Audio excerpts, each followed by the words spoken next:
Amen. Le merveilleux, il nous a encore donné un jour de plus. Un jour de plus est une grâce bien aimée. Voilà pourquoi il nous convient de lui rendre des actions. Nous voyons le soleil se lever. Car en effet, nous ne sommes pas plus que sa mort. Et la grâce de Dieu dans nos vies qui font que nous soyons ce que nous sommes. Oui, après un long moment, le Père a permis que nous soyons connectés ce soir. Donc nous allons continuer dans notre thème, ce merveilleux thème introduit par notre bien-aimé Paul sur la croix et la vie chrétienne. Et nous sommes toujours en train de parler de la croix et le ministère. Alors aujourd'hui nous allons voir ce qui s'est passé dans la vie d'un homme, ou encore peut-être dans la vie de Josué et de Moïse, jusqu'à que ces derniers exercent le service, ou avant que ces derniers accomplissent pour laquelle Dieu les avait appelés.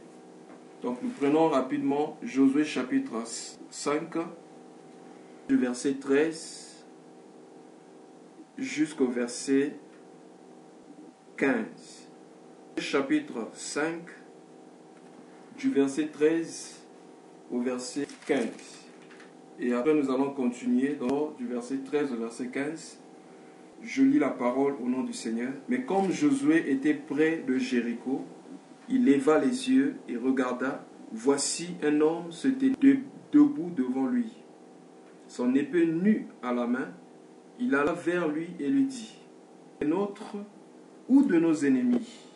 Il répondit: « Non, mais je suis chef de l'armée de l'Éternel. J'arrive maintenant. » Josué tomba le visage contre terre, prosterna et lui dit: « Qu'est-ce que mon Seigneur dit à son serviteur ?» Le chef de l'armée de l'Éternel dit: « Ôte les souliers de tes pieds, car le lieu sur lequel tu te tiens est saint. » Josué fit ainsi. Je vais ajouter Josué 6, le premier verset. Jéricho était fermé et barricadé devant les enfants d'Israël, et personne ne sortait, personne. Je rajoute le verset 2. L'Éternel dit à Josué: « Vois, je livre entre tes mains et son roi ses vaillants soldats. » Amen. Parlons du ministère et encore la croix, l'importance de la croix dans le ministère. La fois passée, nous avons vu l'importance de la croix dans la vie du roi. Et nous avions dit que sans la croix, on ne peut pas exercer le ministère. Parce que, en effet, la croix, c'est l'adoration. Nous avons expliqué entre Abraham et Isaac, lorsqu'Abraham montait sur la montagne pour offrir Isaac au fils, il dit à ses deux serviteurs: « Vous restez ici, moi et l'enfant, nous montons jusque-là, donc sur la montagne. » Et le Seigneur Jésus, à son tour, lorsqu'il a dit à Satan: « Arrière de Satan », dans Matthieu chapitre 4, verset 10, lorsqu'il a dit: « Arrière de moi, Satan », il dit: « Tu n'adoreras Dieu, lui seul tu le serviras. » Et nous avons compris par là que sans l'adoration, il n'y a pas de service efficace. Pour adorer le Seigneur, nous devons d'abord commencer, plutôt que servir le Seigneur, nous devons commencer par l'adoration. Parce qu'un service bien aimé, efficace, commence toujours par l'adoration. Lorsque Dieu nous appelle, Dieu ne nous appelle pas automatiquement pour nous envoyer, mais Dieu nous appelle d'abord pour communion avec lui, et ensuite pour que nous allions faire le service pour lequel nous appelons. Alors, qu'est-ce qu'on aimait dans la vie de ces deux personnes, ou encore d'abord de Josué ici?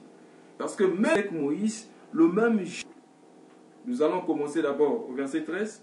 La Bible dit que comme Josué était près de Jéricho, il leva les yeux et regarda. Ah, ça c'est très important.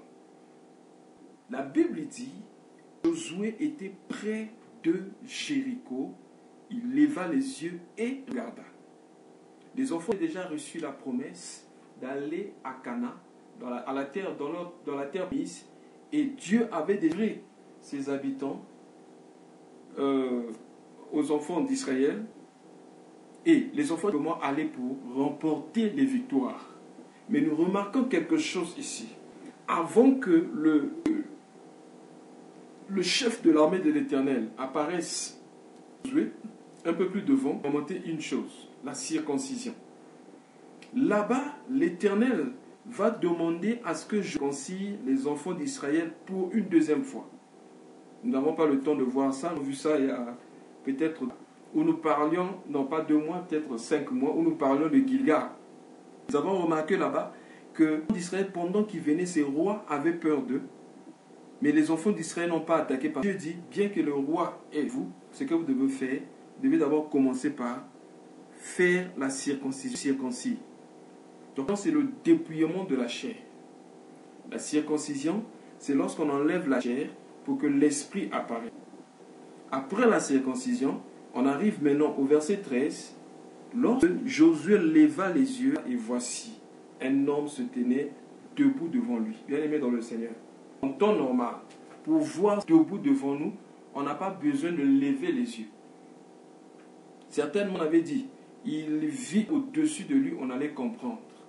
Mais on dit, il vit un homme qui se tenait devant lui. Ça veut dire quoi? Il était là depuis longtemps.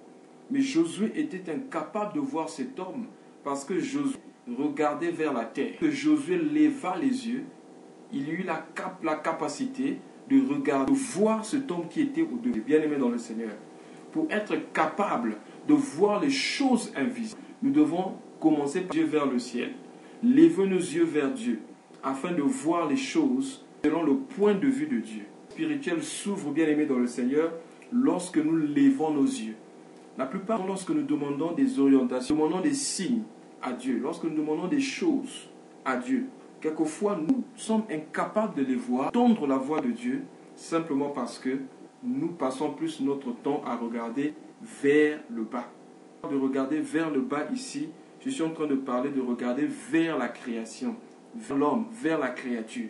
Aussi longtemps que nous allons baisser nos yeux vers la créature, nous n'allons jamais voir les choses de Dieu. Jamais, bien aimé dans le Seigneur, voir les choses comme Dieu les voit et bien aimé considérer les choses comme Dieu les considère. Josué leva les yeux et il vit l'homme qui se tenait debout devant lui. J'aime ce que Josué fait. On dit bien que quand cet homme se tenait debout devant lui, son épée nue dans la main. Donc cet homme était comme une personne qui était prête à tuer. Mais regardez le courage de Josué. Bien-aimé courut.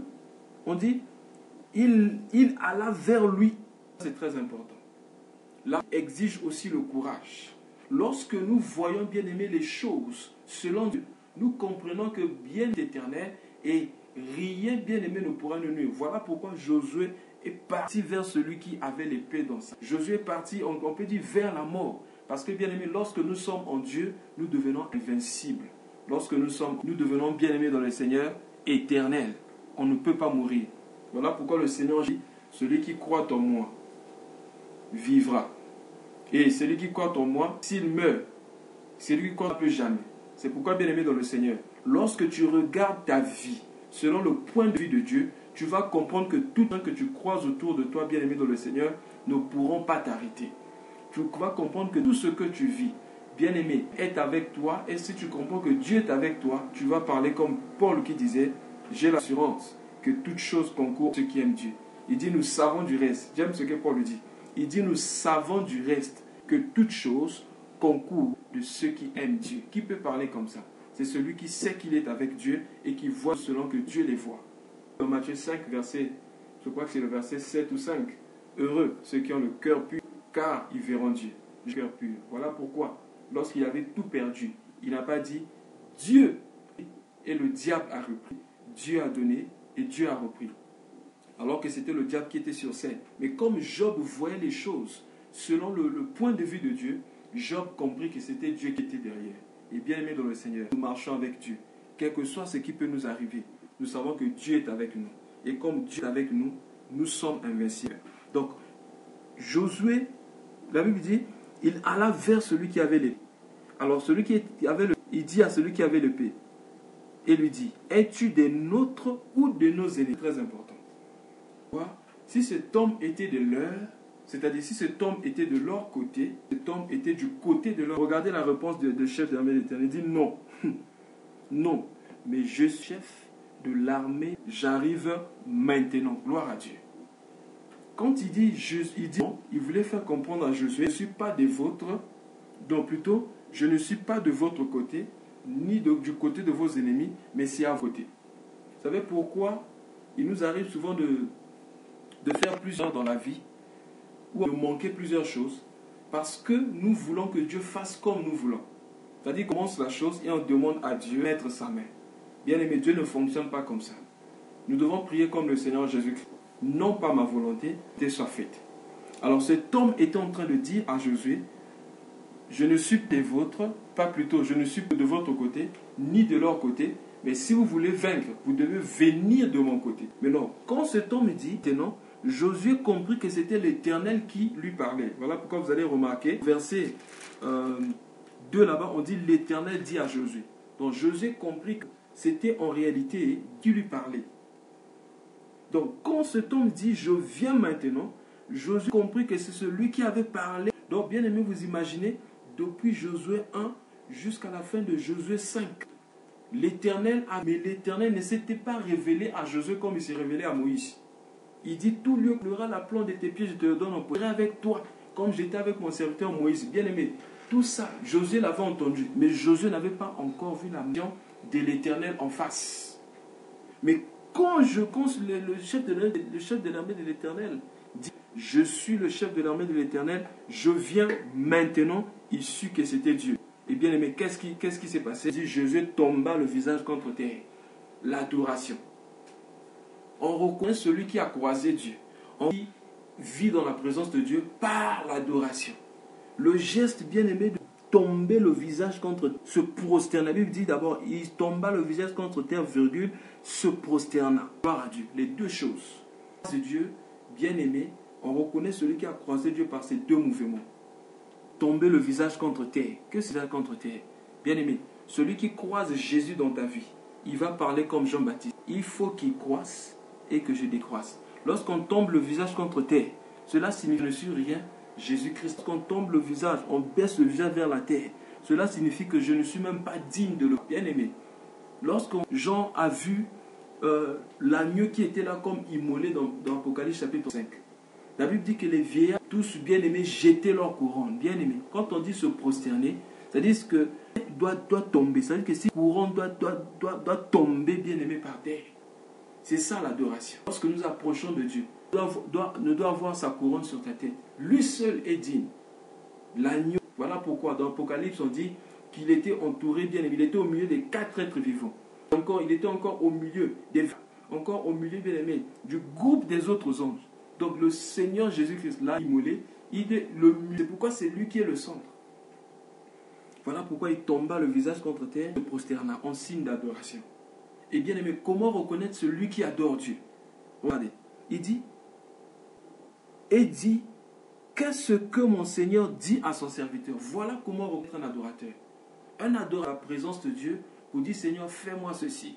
Seigneur, je veux ceci. Seigneur, viens ici. Je dis non. Mais lorsqu'il vient dans la présence de Dieu, il dit, qu'est-ce que mon Seigneur dit à son serviteur? Oh, le véritable adorateur.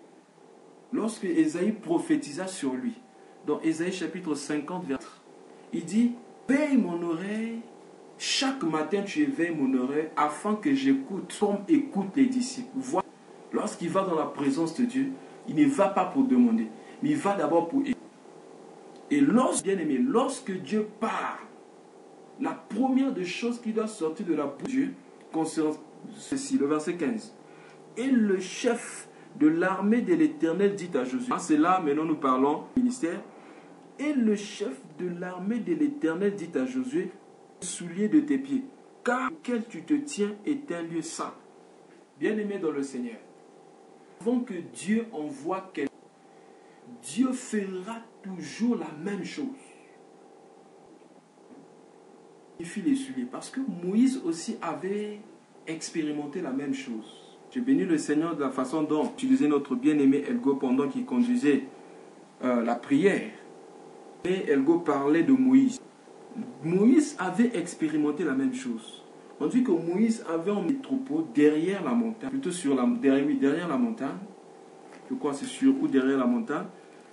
Exode chapitre 3, je ne vais pas me tromper, dans Exode chapitre 3, Oui, c'est Exode chapitre 3, du verset 1 au le verset 1. Moïse faisait paître le troupeau de Jéher, sacrificateur de Madian, et il mena le troupeau derrière le désert et à la montagne. Exode chapitre 3, le verset 1. Moïse faisait paître le troupeau, son beau-père, sacrificateur de Madian, et il mena derrière le désert et vint à Horeb. L'ange de l'Éternel, le verset 2, l'ange de l'Éternel lui apparut dans une flamme de feu buissant. Moïse regardait et voici le buisson était en feu et le buisson ne consumait point. Moïse, je veux me détourner pour voir quelle est cette grande vision et pourquoi le buisson ne consume point. Vu qu'il se détournait pour voir et Dieu l'appela du milieu du buisson, Dieu dit, n'approche pas d'ici, ôte tes souliers de tes pieds, car le lieu sur lequel tu te tiens est une terre sainte. Gloire à Dieu. Dieu était sur le point bien d'envoyer Moïse. Parce que Dieu avait entendu les pleurs, les cris de Moïse. Moïse devait d'abord commencer par ôter les souliers de ses pieds. Parce que lorsque bien, on ne peut pas aller avec les souliers. Parce que nous portons bien aimé en Jésus-Christ. Parce que c'est lui qui est digne de porter les souliers. Voilà pourquoi tous nous devons enlever nos souliers, que nous prenons bien-aimé prodigue, avait reçu bien-aimé les chaussures de son Père, les souliers que Jésus-Christ nous donne afin que nous... Pourquoi Dieu devait demander à Moïse d'ôter les souliers? Les souliers ici, c'est-à-dire de la mobilité. Les chaussures parlent aussi de la capacité humaine. La capacité humaine. Donc, bien-aimé, selon la loi de Moïse, qu'une personne, selon la loi du rachat, lorsqu'une personne était incapable de prendre en charge, parce que lorsqu'une personne était morte, parce qu'un homme était mort, son plus parent devait hériter de pour donner une descendance à celui qui est mort. Mais si ce dernier devait prendre la femme devait cracher sur lui et ce dernier devait enlever le chaussure comme pour enlever la sandale, pour montrer que ce dernier était incapable. C'est dans l'histoire de Naomi, dans l'histoire de Ruth et Boaz. Il fallait qu'on donne Ruth, mais il y avait quelqu'un qui était là, qui devait prendre Ruth en mariage. Et finalement, cet homme avait fait ce geste.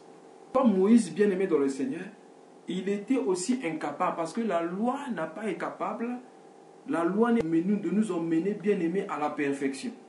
Comme la loi est incapable, voilà pourquoi Moïse, qui représente la loi, devait bien aimer les chaussures.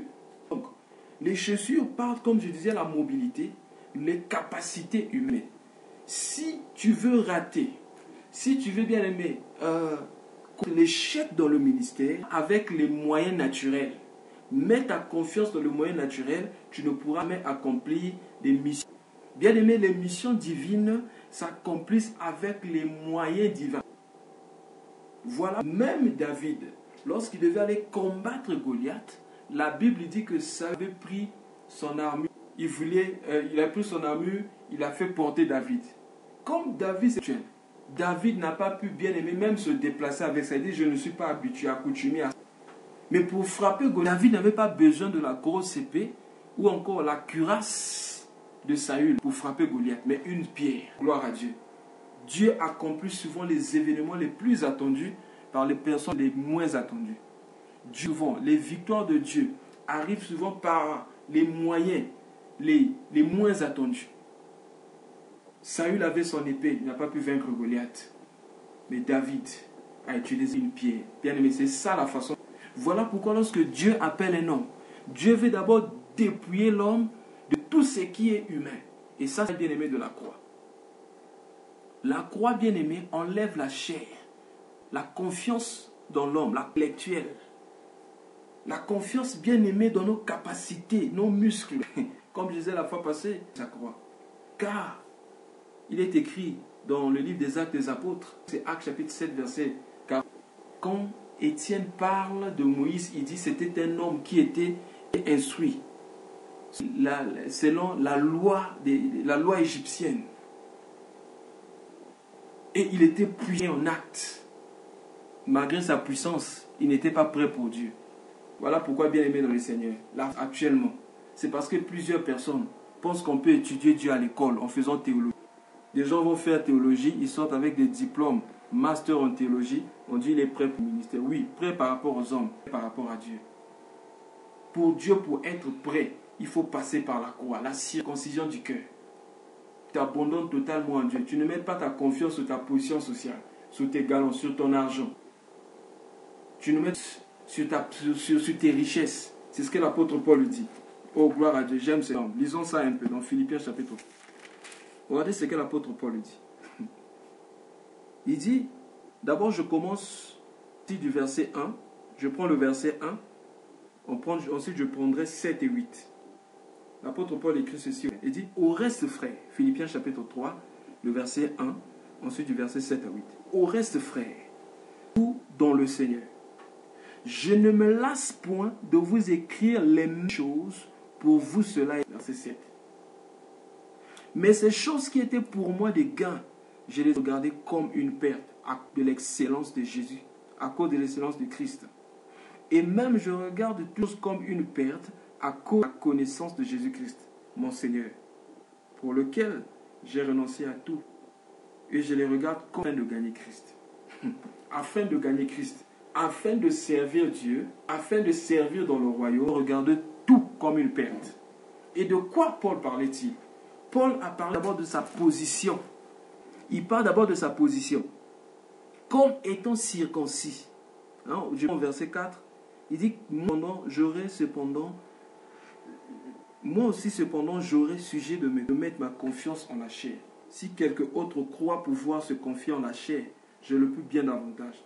Moi, c'est le premier jour de la race d'Israël, de la tribu de Benjamin, hébreu né d'hébreu. Quant à la chair pharisien, ça veut dire qu'il connaissait vraiment la loi. Quant aux zèles persécuteurs de l'Église, et il dit au chape à l'égard de la justice de la loi. Mais l'apôtre Paul, il dit qu'il a regardé tout comme de la boue. Bien aimé, en ce temps, au temps où nous sommes, en ces temps de la fin, nous pouvons choses, les titres, les habits, le col pastoral, les habits qu'on appelle les habits sacerdotaux aujourd'hui. Toutes ces choses, je les ai regardées comme de la boue. La position, les noms. Oh bien-aimé dans le Seigneur, afin Josué avait une position. Mais pour commencer, bien-aimé, pour remporter la victoire dans la ville de Jéricho, Josué devait enlever ses souliers. C'est-à-dire, Josué ne devait pas avoir la mobilité. Quand on enlève les souliers, bien-aimé, on enlève l'appui. Josué ne devait pas avoir, bien-aimé, un appui physique, bien-aimé dans le Seigneur. La croix dans le ministère a pour but de détruire tous les appuis, toutes les causes physiques, toutes les colonnes naturelles que nous pouvons avoir, qui peuvent nous pousser, à croire que nous sommes le ministère à cause de ces choses. Comme je disais tout à l'heure aux États-Unis, tu ne peux pas prêcher dans une église. Bien sûr, tu ne peux pas prêcher dans une église si tu n'as pas fait la théologie. Bien aimé dans le prophète, aucun prophète n'a fait la théologie. Je me souviens d'Élisée. Est-ce que vous savez qu'au temps d'Élisée, il y avait l'école des fils des prophètes? Sorti de l'école des fils des prophètes. Je me rappelle, c'est même ces fils de prophètes qui allaient même dans le Seigneur empêcher Élisée le penser. Parce que ces fils de prophètes, ils étaient là en train d'étudier la théologie. Mais ils étaient là au pied d'Élie. Il a bien aimé. Lui, il cherchait Dieu. Lui ne cherchait pas la connaissance. Mais il cherchait Dieu. Seigneur. Le but de la croix dans le ministère, c'est pour nous oublier de nous-mêmes. Prêcher bien, c'est connaître, parler français. Tu pensais que prêcher bien, c'est connaître la littérature hébreu ou encore grec, comprendre l'explication de mots. Ce n'est pas ça la prédication. On peut penser que prêcher, c'est l'histoire, bien aimé. Qu'en est-il des gens? Est-ce que vous savez que Jésus ne connaissait pas lire? Et la Bible, ces gens étaient frappés de sa connaissance. Ils se demandaient, mais d'où vient toute cette connaissance? Lui qui n'a point étudié. Bien aimé, quand j'ai lu ça, ce jour-là, j'ai été scandalisé. Jean chapitre 7, du verset 4 au verset 17. Vers le milieu, Jésus monta au temple et enseignait. et il enseignait. Les Juifs s'étonnaient, disant, comment connaît-il les Écritures? Lui qui n'a point étudié. Jésus leur répondit, ma doctrine n'est pas de moi. Ah, doctrine signifie enseignement. Ma doctrine, mais de celui qui m'a envoyé. Si quelqu'un veut faire sa volonté, il connaîtra si la doctrine est de Dieu, chef. Verset 18. Celui qui parle de son chef, gloire. Mais celui qui cherche la gloire de celui qui l'a envoyé, celui-là est vrai. Et il n'y a point d'injustice en lui. Bien-aimé dans le Seigneur. Jésus n'avait pas enseigné. Mais le Seigneur Jésus avait reçu l'enseignement. Et il ne disait que ce que le Père, lui disait de dire. Et le Seigneur Jésus, si quelqu'un veut faire sa volonté, alors il connaîtra. Bien-aimé, il faut désirer de faire la volonté de Dieu. Alors tu comprends, tu connaîtras la parole de Dieu. Dieu va un peu plus devant, au verset 18 pour l'expliquer. Il dit, parle de son chef, cherche sa propre gloire. Bien-aimé, un ministre de Dieu qui n'a pas croix, sa propre gloire, il y aura plus le moi en lui. Moi j'ai fait ceci, moi j'ai ceci. Donc vous voyez quelqu'un se lever devant ça, se glorifier de ses biens matériels. J'ai 4 avions, j'ai 3 vestes, j'ai construit, j'ai ceci. Nous avons la plus belle de quoi? Tout ça c'est quoi? Parce qu'on n'a pas connu la croix. Parce que la croix vient de nous.